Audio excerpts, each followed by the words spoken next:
Bonjour, bonjour, bienvenue à tous pour cette nouvelle émission. Donc hier, à l'occasion de la Semaine olympique française, une journée un peu plus fraîche, une journée ventée. Vous voyez, on a remis les blousons fournis par notre fournisseur Tribord. Mais une belle journée de navigation. Et avec nous aujourd'hui, deux invités, Lou Berthaumieux et Pernelle Michon. Merci mesdames d'être avec nous.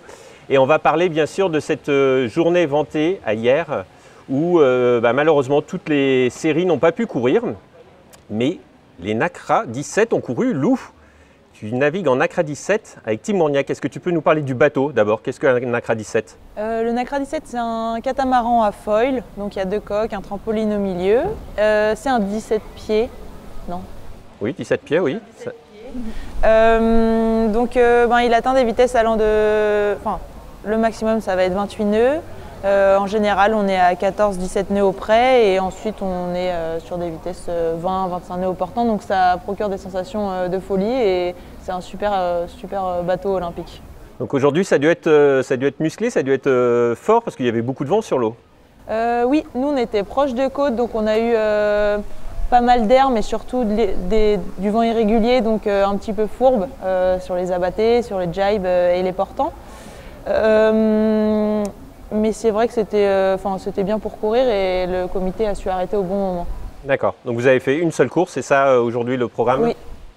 Et du coup, une course où ça s'est plutôt bien passé pour vous, donc vous rentrez bien dans le top du classement. Voilà, c'est ça. On allait batailler avec les Italiens devant, donc c'était chouette et ce soir on est 5e. Très bien.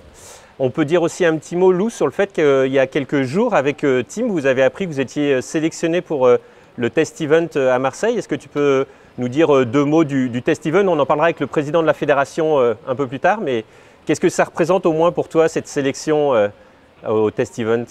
Alors nous, on est allé préparer le test event dans les îles Canaries cet hiver, donc 2 mois.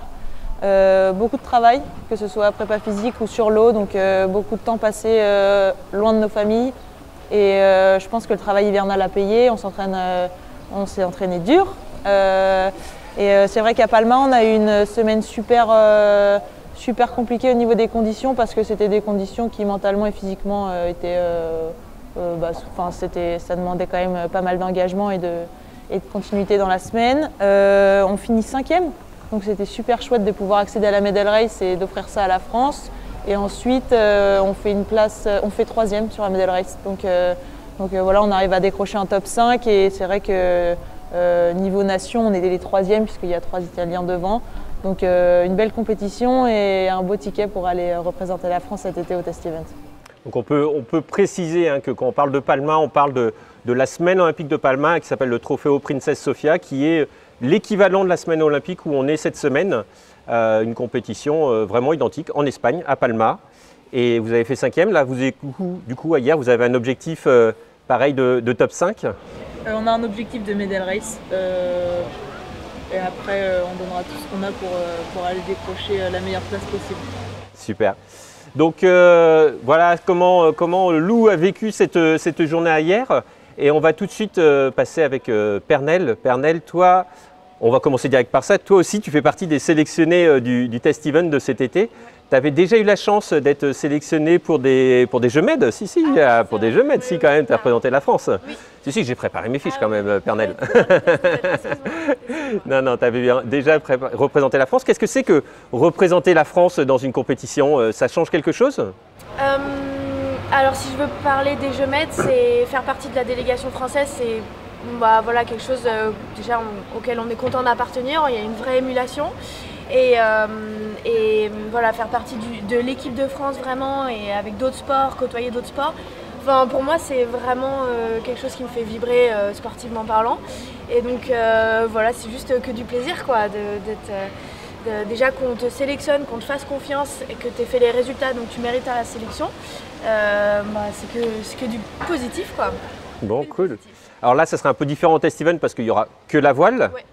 Mais du coup, quand même, que 14 Français. Ça reste une équipe de France et ça reste une délégation avec des personnes auxquelles on a choisi de faire confiance. Et du coup, j'ai à cœur de vraiment tout donner sur cette épreuve-là. Déjà, c'est une première marche vers la sélection aux Jeux parce que ça va permettre de se mettre dans des conditions, même si ça ne sera pas les vrais Jeux. On a un petit avant-goût. Et donc ça, c'est que de l'expérience à prendre et pareil, c'est du positif aussi. Alors revenons à cette journée sur la semaine olympique française. Donc toi, tu es en île Cassis, un dériveur solitaire féminin du coup. Grosse journée pour les îles Cassis, non, dans ces conditions? Ouais, grosse journée. Je m'attendais à un petit peu plus de vent. Je ne veux pas faire la maligne, mais je pensais qu'il y aurait un petit peu plus. Le vent il a un peu baissé sur la deuxième manche, donc c'était plutôt bienvenu. Le laser, c'est un bateau qui est... en fait, toutes les catégories sont exigeantes physiquement, mais je sors très fatiguée à chaque fois des journées. Donc, ouais, grosse journée, mais normal pour nous. Nous, on a l'habitude de faire 2 courses par jour, mais des courses qui font entre 45 minutes et 1 heure. Donc, entre le temps d'aller sur la zone, de préparer sa course, de faire les 2 courses, le temps entre les courses, ça nous fait souvent des très grosses journées. On est souvent les dernières rentrées. Donc, voilà, c'est 1 sur 6 de terminer. Bon, et puis ça s'est bien terminé aujourd'hui, ça s'est bien passé pour toi? Là, du coup, je suis plutôt placée au niveau du classement. Je suis 7e, je fais 3e et 6e sur les 2 manches d'aujourd'hui. Donc voilà, pas de risque, on construit sa compétition au fur et à mesure et on prend les opportunités quand elles se présentent. Alors justement, ça c'est quelque chose qu'on peut expliquer aux gens qui nous suivent, sur cette émission. Là, il y a plusieurs groupes, donc du coup, quand tu dis construire, c'est essayer de se placer justement pour atteindre le groupe or dans quelques jours, quoi. Donc là, aujourd'hui, on est plus d'une centaine de bateaux, ce qui fait on court en 2 poules différentes, de plus de 50 bateaux. Et ensuite, au bout de 4 courses, on passe en poule or et poule argent. C'est-à-dire que là, on a tous nos mêmes adversaires et le classement, il ne peut pas évoluer au-delà de ces deux poules. Donc, il est coupé en 2. Et donc là, la densité, elle augmente sur ces finales. On appelle ça les phases finales avant la médaille race.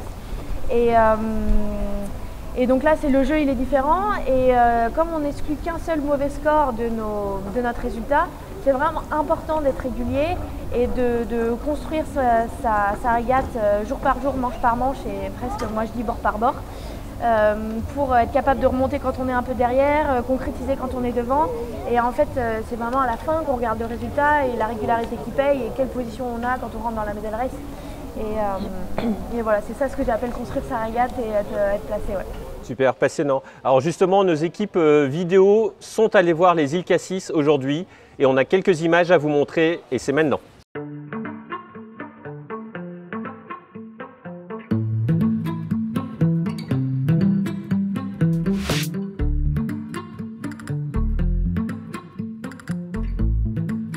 The goal is to put a good performance down. We've had a couple of regattas already in the last month, so I'm looking to just tie things together and just have a solid performance. Well, I think a big goal is obviously qualifying the country in Scheveningen, so there's a big focus on that, and then also spending a lot of time in Marseille at the Olympic water. My personal goal is just to get the best performance out of myself and yeah, do well in Marseille hopefully.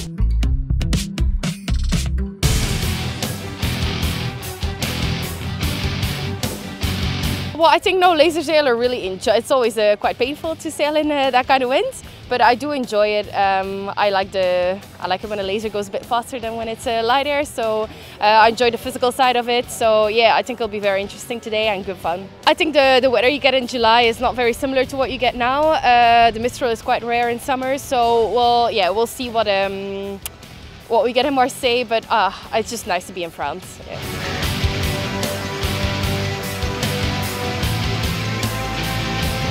We're focusing on trying to execute, the best that we can and with the best that we've done in training, and we're not looking at the end result. This is not a qualifying event or anything for us. It's training and preparation for more important events coming this season. Generally, we have sailed much more in the upper range, so our winter has been quite windy and we feel comfortable in the breeze, but it's pretty much the same in all conditions. We've always been trying to sail more in light air, but we just don't get very many days, so we take whatever comes. We have to qualify the nation at the end of the year at the Worlds in the Netherlands, and to make sure that we have a spot for the Olympics. And then obviously the pre-Olympics are a really big showdown for us to see where we're at and what we have to work on in the winter. Alors pendant la petite coupure vidéo, on a changé les invités. Donc on reçoit maintenant Jean-Luc Denéchaud, président de la Fédération française de voile. Merci de nous rejoindre. Et Michael Mergui, un local de Hyères, un coureur au large. Il va nous parler de ça dans quelques instants. On va commencer avec le président de la Fédération française de voile. Merci président de nous recevoir ici à Hyères. 54e édition. En tant que président de la Fédération française de voile, qu'est-ce que ça fait cette organisation, cet événement? Qu'est-ce que ça représente pour vous? C'est un événement qui est superbe. Alors je rassure tout le monde, ce n'est pas ma 54e présence ici. Mais non, ce que je disais, c'est que la SOF, c'est parmi les 6000 épreuves de la Fédération française de voile, c'est l'épreuve où on a le monde entier qui vient sur ce magnifique plan d'eau de Hyères, et c'est toujours quelque chose d'exceptionnel. Alors on a reçu en première partie d'émission des sélectionnés du Test Event, qui est une grosse prochaine étape pour l'équipe de France. Est-ce que vous pouvez parler un peu de ce Test Event qui sera organisé à Marseille? Oui, alors c'est Paris 2024, donc les organisateurs des Jeux Olympiques qui vont organiser ce Test Event pour la voile, donc, puisque les Jeux Olympiques, ça sera à Marseille pour la voile. Et donc ça va être une répétition générale. Donc qui dit répétition générale dit un seul bateau par nation, donc quand c'est du simple, un seul athlète, et quand c'est un équipage, 2 athlètes évidemment par bateau. Mais c'est les Jeux, une répétition 1 an avant. Et donc du coup, j'en reviens à la SOF. Comment cet événement SOF international, on rappelle, il y a à peu près 1000 concurrents, 66 nations ici cette semaine, comment ça s'intègre dans cet objectif olympique? Alors pour ce qui est évidemment de la France, on est à 12 mois des sélections, puisqu'on annoncera certainement les sélectionnés aux Jeux Olympiques juste avant la SOF 2024. Mais évidemment, et pour toutes les nations, c'est une épreuve importante qui va permettre de sélectionner les coureurs pour chaque nation, qui vont être en observation sur les grands événements. Et la SOF fait partie de ces grands événements mondiaux pour l'ensemble des nations qui vont servir à qualifier les athlètes pour les Jeux de 2024. Alors à côté, on a Michael Mergui qui va nous parler de ses projets course au large, notamment de la Transat Jacques Vabre. Est-ce qu'on peut dire 2 mots aussi sur la Transat Jacques Vabre qui va être un autre grand événement dans un autre domaine en fin d'année 2023? Oui, on a la chance dans la voile d'avoir des très grandes épreuves, que ce soit en voile olympique mais aussi en course au large. On a vécu la route du Rhum l'année dernière, et cette année une autre grande transat, la Transat Jacques Vabre, qui va accueillir à nouveau un nombre qui n'avait jamais été atteint encore de bateaux. Donc c'est le grand succès de la course au large en France, avec tous les séries professionnelles qui sont là, que ce soit les Ultimes, les Ocean 50, les Classes 40 et les IMOCA.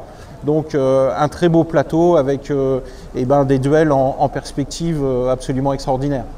Donc on peut dire que de la voile olympique à la course au large, la voile française se porte bien. Oui, on a la chance d'avoir une voile française qui se porte très très bien, et je dirais que le monde entier nous envie la dynamique que nous avons sur la course au large et la densité que nous avons de grands champions en voile olympique. Bon, merci Président pour cette présentation. Alors à côté de nous, on a Michael Mergui qui est un local de l'étape. Michael, la semaine olympique, c'est quelque chose que tu connais, qui t'a fait rêver, on peut le présenter comme ça? Oui, enfant, j'ai toujours suivi cette course de très près. C'est vraiment un événement à part entière, parce qu'on a le monde entier qui vient naviguer ici à Hyères sur un fantastique plan d'eau. Pour moi, j'ai la chance d'avoir navigué un peu partout dans le monde. Et pour moi, c'est dans le top 3 des plans d'eau, donc c'est une grande fierté de voir tout ce monde-là venir naviguer ici chez moi. Super. Donc le plan d'eau, on en a parlé, tu le connais bien, mais tu le pratiques avec un autre bateau, un bateau un peu plus grand. Tu peux nous dire sur quel bateau tu navigues? Mon bateau, c'est le Classe 40 Centre-Accord. C'est un bateau de 40 pieds qui fait 12 mètres 20 de long. C'est un bateau qui est fait pour faire des transats. Là, cette année, on prépare la Transat Jacques Vabre qui part fin octobre. Je navigue, mon coéquipier sera Fabien Henry, qui est aussi un local qui participe dans toute l'organisation de la SOF sur la partie mer. Donc on sera les 2 locaux sur cette transat. Et alors Fabien, qu'on connaît bien ici dans l'organisation, on peut le dire, il est un rouage important dans l'organisation de la SOF, on peut le dire. L'autre jour, on en parlait, il a participé à 8 fois à la semaine olympique, donc pour lui aussi, c'est un événement vraiment important auquel il a participé et maintenant auquel il participe à organiser. Donc, quand même un très très gros événement. Ouais, Fabien qui a une lourde charge aujourd'hui avec les conditions en mer qui ont été compliquées et on le remercie de son investissement. Donc vous partez à 2 sur la Transat Jacques Vabre, il y a un objectif? Alors déjà, l'objectif très clair, une transat réussie, c'est d'arriver. Donc bien sûr, on va tout faire pour arriver de l'autre côté. Et on a tous les deux le souhait d'être les deux compétiteurs. On a vraiment envie de bien faire, donc oui, on va tous se battre.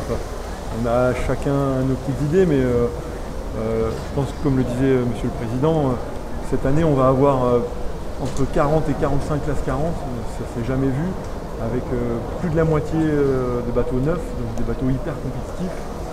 On va dire, rentrer dans un top 5, un top 10, c'est quelque chose qu'on vise et qui ne va pas être simple. Ouais, la classe 40 qui se porte très bien, en effet, avec beaucoup de nouveaux bateaux. Il y a un fort dynamisme, un circuit. Vous faites d'autres courses avant, justement? Comment vous vous préparez alors le bateau, il part ce soir par la mer. On amène le bateau à la Trinité-sur-Mer, on va s'entraîner là-bas. Tout le mois de mai et après on va enchaîner des courses de qualification et de préparation là-haut, la Normandie Channel Race, les Sables Horta, peut-être le Fastnet et puis après pas mal de stages entre chaque régate avec d'autres sports. Et ben voilà, vous savez maintenant comment suivre Michael Mergui sur toutes ses courses avec son bateau, donc Centracor. Voilà exactement, le sponsor qui l'accompagne. Et aussi Toulon-Provence-Méditerranée, non, font partie des partenaires qui t'accompagnent aussi, non? Je suis ambassadeur de TPM et j'ai aussi la ville de Hyères aussi qui nous accueille, qui accueille le bateau ici au sein du port. Donc voilà, un grand merci à ces partenaires-là qui nous permettent d'être là aujourd'hui. Voilà, bon, t'es chez toi, on l'a dit. Bon, merci à tous en tout cas pour cette nouvelle émission. On se retrouve demain pour un nouveau plateau et pour vous raconter à nouveau cette journée à la SOF, donc Semaine olympique française, la 54e édition. Merci à tous, à demain.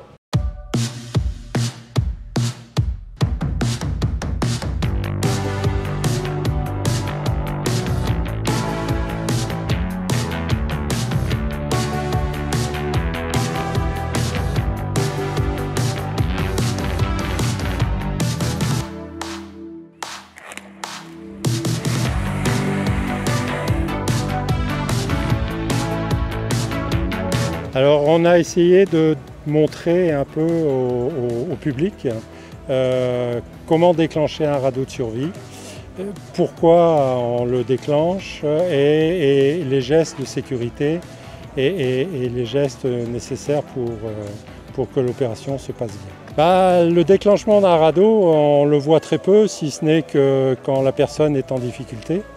Et là, c'est un peu du stress, enfin il y a déjà du stress, mais le fait de ne pas connaître comment va se passer un déclenchement de radeau, c'est encore plus stressant. La sécurité est de plus en plus importante et ce qui va permettre de diminuer les interventions en mer.